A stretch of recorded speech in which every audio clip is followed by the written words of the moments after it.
Non, mais je pense que l'intersyndical, a la volonté d'étendre le mouvement. Donc il y a un appel au 9 qui était préexistant, il y a un appel à poursuivre la grève le 10 et un appel à la manifestation le 11 pour vraiment envoyer le message à tous les salariés que la grève ne peut pas reposer que sur les cheminots et la RATP, qu'il faut vraiment que ça s'étende. Donc il y a l'énergie, il y a les professeurs qui vont être dans la bataille, il faut que d'autres secteurs rentrent dans cette bataille pour marquer le fait que vraiment la population rejette cette réforme. Alors justement, Laurent Brun, avant ces 2 journées de mobilisation annoncées, donc à la fois jeudi et samedi, on vient d'en parler. Il y a lundi. Lundi, c'est la reprise du boulot à Paris. Comment ça va se passer? Comment vous allez justement accentuer sur vos actions, communiquer autour de cette journée clé? Nous avons commencé déjà le travail, puisque comme il n'y a pas eu de trêve de la grève à la SNCF, nous poursuivons le travail sur le terrain pour remobiliser les collègues à partir de la rentrée. D'ailleurs, ça a un certain succès.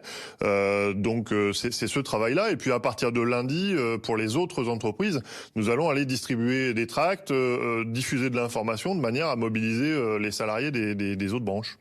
Il y a aussi un certain nombre d'assemblées générales qui sont prévues, par exemple chez les profs ou autres. Le trafic, on le voit, s'améliore selon les prévisions à la fois de la RATP, à la fois de la SNCF. Le taux de grévistes, il baisse de jour en jour selon la SNCF. La pénurie d'essence, elle s'éloigne également. Est-ce que le mouvement montre des signes d'essoufflement? Est-ce que c'est pour ça aussi que vous appelez d'autres secteurs à vous rejoindre?